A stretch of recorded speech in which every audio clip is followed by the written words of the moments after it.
அட பாவிங்களா, கலைஞரை கெடுத்து குட்டி சோறாக்குனீங்க. அதுக்கு அடுத்து வந்த எம்ஜிஆரை ஒன்றும் இல்லாமல் ஆக்குனீங்க.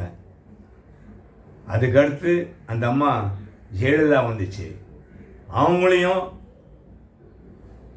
ஒன்றுமே இல்லாமல் கேவலப்படுத்தி அனுப்பிச்சிட்டீங்க. அதுக்கடுத்து ஓபிஎஸ், இபிஎஸ் இவங்க எல்லாரையுமே மக்கள் முன்னால் பரிதவிச்சு கேவலப்பட்டு போய் நாட்டை குட்டி சவராக்கிறதுக்கு வழிவகை பண்ணிட்டீங்க. அதுக்கடுத்து மிகப்பெரிய ஜாம்பவான் கலைஞர், அவருடைய மகன் ஸ்டாலின் அவர்கள் வந்தார்கள். அவருக்கும் ஆப்பு வச்சு கேவலப்படுத்தி துரத்தி அனுப்பிச்சிட்டிங்க. எப்படியாவது இந்த நாட்டுக்கு நம்ம இந்த மக்களுக்கு உதவி செய்வோம் அப்படின்னு முதல்வராக ஆயிட்டார் விஜய். அது அவருக்கே தெரியல, ஆவோன்னு ஆயிட்டார். ஏதாவது ஒன்று பண்ணணும்னு நினைக்கிறார். அவர் நினச்சா ஒரு நாளைக்கு ஒரு பொண்ணோட வாழலாம், 500 கோடி 1000 கோடி சம்பாதிக்கலாம். அதெல்லாம் விட்டுட்டு இந்த மக்களுக்காக சேவை பண்ணணும் வந்த மனுஷனை இந்த மாதிரி பண்ணுறீங்களா? பாவீங்களா? நீங்கள் விளங்குவீங்களா? நீங்கள் உருப்பிடுவீங்களா? இன்னும் இந்த மின்வெட்டு போயின்னு இருக்குது.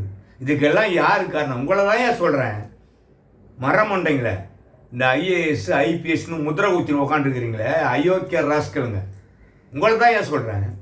நீங்கள் தான் இந்த நாட்டை குட்டி சவராக்கணுங்க. ஆனாவனா கலைஞர், ஆனாவனா ஜெயலலிதா, இபிஎஸ், ஓபிஎஸ், ஸ்டாலின், எப்படி சொல்கிறது? இந்த நாடு குட்டி சவரானதுக்கு 100% காரணம் ஐஏஎஸ் ஐபிஎஸ் அதிகாரிகள். இந்த காணொலியை பார்க்கின்ற நண்பர்களே நல்லா புரிஞ்சுக்கோங்க. அரசியல்வாதிகளுக்கு அவ்வளோ அறிவுலாம் கிடையாது, அவ்வளோ நுண்ணறிவு கிடையாது, கோல்மால் பண்ணுற வித்தெல்லாம் தெரியாது. எல்லாம் இந்த ஐஏஎஸ் நாதாரிகளும் ஐபிஎஸ் நாதாரிகளும் கற்றுக் கொடுக்கறது. அவங்க கற்றுக் கொடுத்து தான் இந்த நாட்டை குட்டி சவராக்கணுது. நம்ம நினைக்கிறோம் அரசியல்வாதிங்க பொல்லாதவனுங்க, அரசியல் தலைவர்கள் பொல்லாதவனுங்க. அப்படி ஆக்கப்பட்டவர்கள் அரசியல் தலைவர்கள் இந்த அதிகாரிகளால். ஊழலை கற்றுக் கொடுத்தது இந்த அதிகாரிங்க. மக்களை எப்படி ஏமாற்றி அவங்ககிட்ட இருந்து தப்பிச்சுக்கலாம் அப்படிங்கிறது ஐடியா கொடுத்தது இந்த ஐபிஎஸ் ஐஏஎஸ் அதிகாரிங்க. எப்பேற்பட்ட தவறை செஞ்சுட்டு அந்த தவறுலேருந்து எப்படி எஸ்கேப் ஆகலாம் சட்ட ரீதியாக, இப்படிலாம் ஐடியா கொடுத்து எல்லா அரசியல் தலைவனையும் மக்கள் முன்னால் குற்றவாளியை நிறுத்த வச்ச அயோக்கிய பசங்க இந்த ஐஏஎஸ் ஐபிஎஸ் அதிகாரிங்க தான். இப்போவோ முதல்வர் விஜய் அவர்களை ஏமாத்தினுக்கிறானுங்க இந்த அதிகாரிங்க. அவரும் நம்பின்னு இருக்கிறாரு. பேர்பட்ட ஜாம்பவான் எம்ஜிஆர், கலைஞர், ஜெயலலிதா இவங்களே நம்பினாங்க. போலீஸை காலவாரி விட்டு போனாங்க. போலீஸு ஐஏஎஸ் ஆஃபீஸர்ஸு இன்னைக்கு விஜயை வேலை செய்ய விடாத தடுத்துனுங்கிறாங்க. ஒன்றும் இல்லை, மின்வெட்டு டாக்டர் ராதாகிருஷ்ணன் ஐஏஎஸ் டாக்டர், அவர் மாட்டு டாக்டர், வெட்டினரி டாக்டர். நீங்களாம் எம்பிபிஎஸ் டாக்டர் நினைக்காதீங்க. அவர் ஒரு கால்நடை மருத்துவர். கால்நடை மருத்துவருக்கு என்ன இருக்கும்? அவ்வளோதான், அதோடு தான் நிறுத்திக்கணும் நம்ம. இந்த ஆள் இப்போ இபியோடைய சேர்மனாக இருக்கார், மின்சாரத்தோட சேர்மனாக இருக்கார்.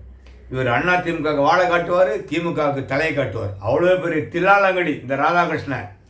எந்த ஆட்சி வந்தாலும் முன்னிலையாக நிற்பார் அவர். அதாவது மக்களுக்கு அவர் சேவை செய்கிற மாதிரி அள்ளி விட்டுக்கினே இருப்பார்.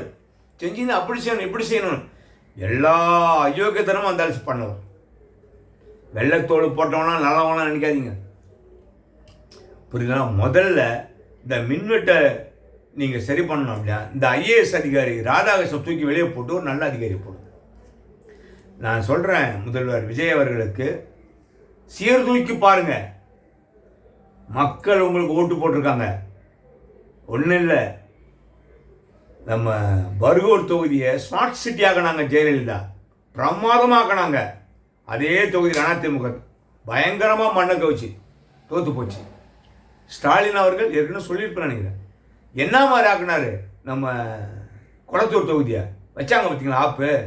அதனால் மக்கள் மக்களுக்கு பிடிக்கலைன்னா ஆப்பு வச்சிருவாங்க. ஆனால் நீங்கள் போயிடுவீங்க. ஐஏஎஸ் ஐபிஎஸ் அதிகாரிங்க நல்லா மஞ்சாங்குளிச்சுன்னு இருந்துகிட்டே இருப்பாங்க. அவங்க 60 வயசு வரைக்கும், 62 வயசு வரைக்கும். புரியுதுங்களா? இந்த அயோக்கிய ராஸ்கலுங்க பண்ணுறது தான் இந்த நாட்டு மக்களுக்கு எதிராக திரும்புது.